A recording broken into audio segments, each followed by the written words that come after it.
El dinero no es la cuestión. Vengo haciendo esto desde hace 20 años sin ganar un céntimo. Llegamos al fondo de la cuestión. El objetivo es descubrir la verdad, y se necesitan varias disciplinas. Por ejemplo, geología y astronomía.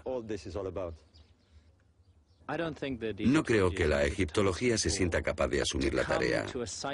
Llega a un sitio como este con una visión unidimensional, con una perspectiva estrecha. Pero ese estrecho embudo es un grave prejuicio para la humanidad, porque impide que se hagan nuevos descubrimientos.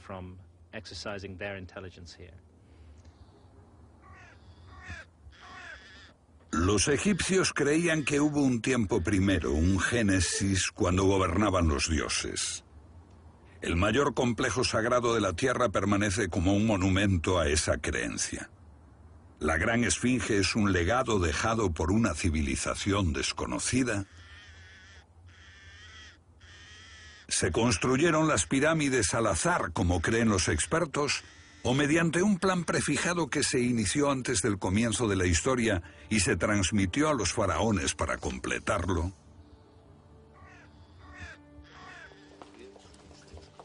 Los antiguos creían en un legado así, como lo creen hoy Bobal y Hancock.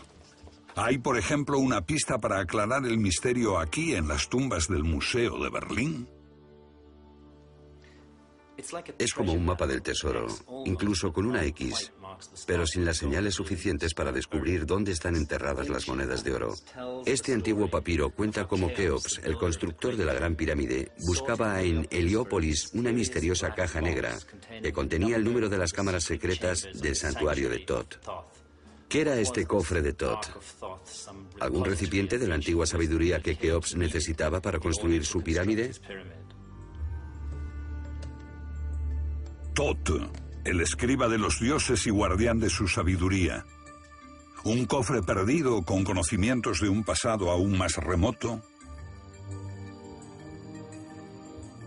¿Podría ese cofre estar oculto tras esta puerta secreta de la Gran Pirámide? Considerando el esmero con que lo ocultó, Keops debe de haberlo considerado de suma importancia. ¿O está el secreto oculto aquí, donde John West exploró con un sismógrafo? Nuestro sismógrafo reveló que justo aquí donde estoy, entre las patas de la Esfinge, hay una gran cámara subterránea de unos 12 metros por 15 de forma rectangular, 5 metros por debajo de la superficie del lecho de piedra. Como detectives autodidactas, estos hombres encuentran huellas que desafían los dogmas. Pero los expertos y las autoridades hacen un frente común de silencio. Cualquier investigación en las cámaras secretas o sobre alguna simbólica arca perdida es ignorada.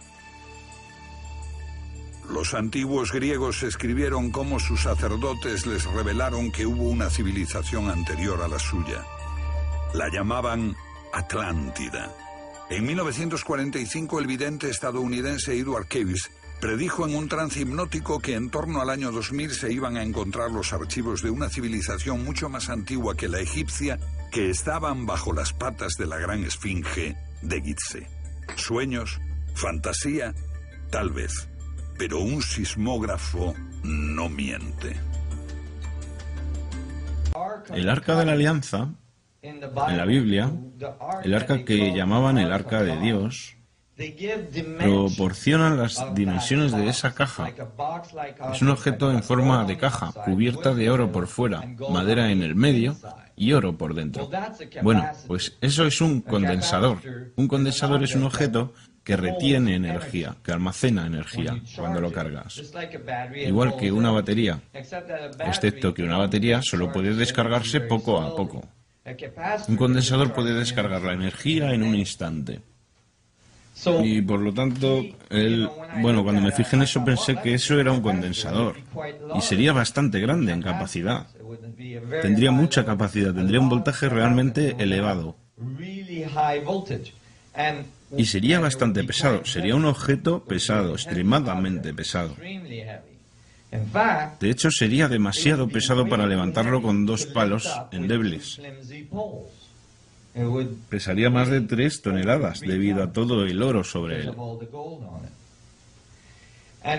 Así que había problemas con eso, pero me di cuenta de que las dimensiones que la Biblia proporcionaba encajan con las dimensiones de una caja que fue encontrada en los restos del rey Tut en Egipto. Y luego me di cuenta de que esas cajas eran las cajas exactamente adecuadas para meterlas dentro del sarcófago de la Gran Pirámide de Giza. Es decir, que el tamaño de la caja encaja perfectamente, de modo que puedes bajar el arca dentro del sarcófago de la Gran Pirámide y luego meter los palos sin tener que tocar el condensador, que te dejaría más tieso que un palo escoba. Así que cuando te fijas, bueno, también me fijé que las dimensiones exteriores del sarcófago son exactamente la mitad, en realidad son el doble del volumen de las dimensiones interiores. Exacto, de modo que es una octava perfecta. Y luego, si mides el arca, como la describe la Biblia, eso de nuevo es 2 veces más pequeño que las dimensiones interiores del sarcófago, de modo que tenemos otra octava. Y si luego mides el volumen interior del arca, según describe la Biblia, tienes otra octava más, de nuevo en 2 veces más pequeño. De modo que encajaba perfectamente y empecé a pensar, ¿qué querrías llevar en un condensador como ese? Debería haber alguna fuente de energía extremadamente potente dentro de ese condensador. Pero el asunto es que Moisés supuestamente no construyó ese condensador, no construyó ese aparato hasta que estaba en el otro lado del monte Sinaí, al otro lado del Mar Rojo, en el monte Sinaí. Cuando lees la Biblia, encuentras que en realidad el Arca de la Alianza siempre es representada como este objeto en forma de caja, con sus 2 palos, con algún tipo de objeto extremadamente luminoso entre los ángeles sobre ella. Y luego ves que en la Biblia este objeto siempre es descrito con un enorme, lo que llaman columna de nube o columna de luz sobre ella, un enorme vórtice. Que haya muchísimo trabajo para los arqueólogos. ¿Qué hay bajo la Esfinge, donde los sismógrafos detectaron varias cavidades? ¿Ocultan secretos sobre los orígenes más remotos de la civilización? ¿La gente era iniciada aquí en los misterios de lo que nos espera a todos? A mediados del siglo XIX, los arqueólogos que trabajaban en las ruinas de Tebas creyeron que habían realizado un gran descubrimiento cuando desenterraron los primeros restos de un faraón hasta entonces desconocido. Los expertos empezaron a desenterrar bloques de piedra que mostraban un estilo artístico muy curioso, diferente a todo lo que se conocía del antiguo Egipto.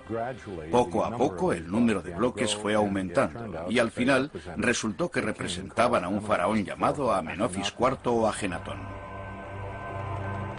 Más pruebas sobre este misterioso faraón salieron a la superficie en una llanura desolada a 300 kilómetros al sur de El Cairo.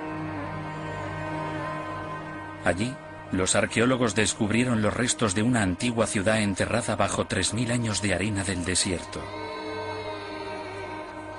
La llamaron Tel el Amarna, como a la tribu de beduinos que había poblado esa zona en el pasado. Muchas de las tumbas de las colinas se conservaban. Algunas se habían reconvertido en iglesias durante los primeros tiempos del cristianismo y por eso estaban abiertas. Y los visitantes y los expertos se fueron dando cuenta de que esas tumbas reflejaban un hecho extraordinario.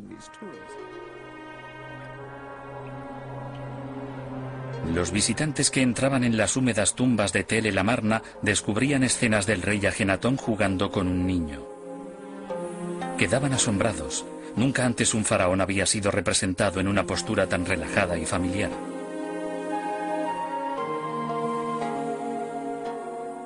¿Y dónde estaban todas las divinidades que en otras tumbas egipcias figuraban de forma tan prominente?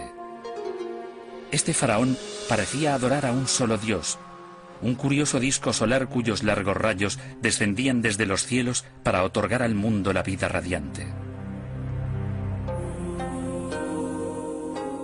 ¿Quién era este extraordinario faraón?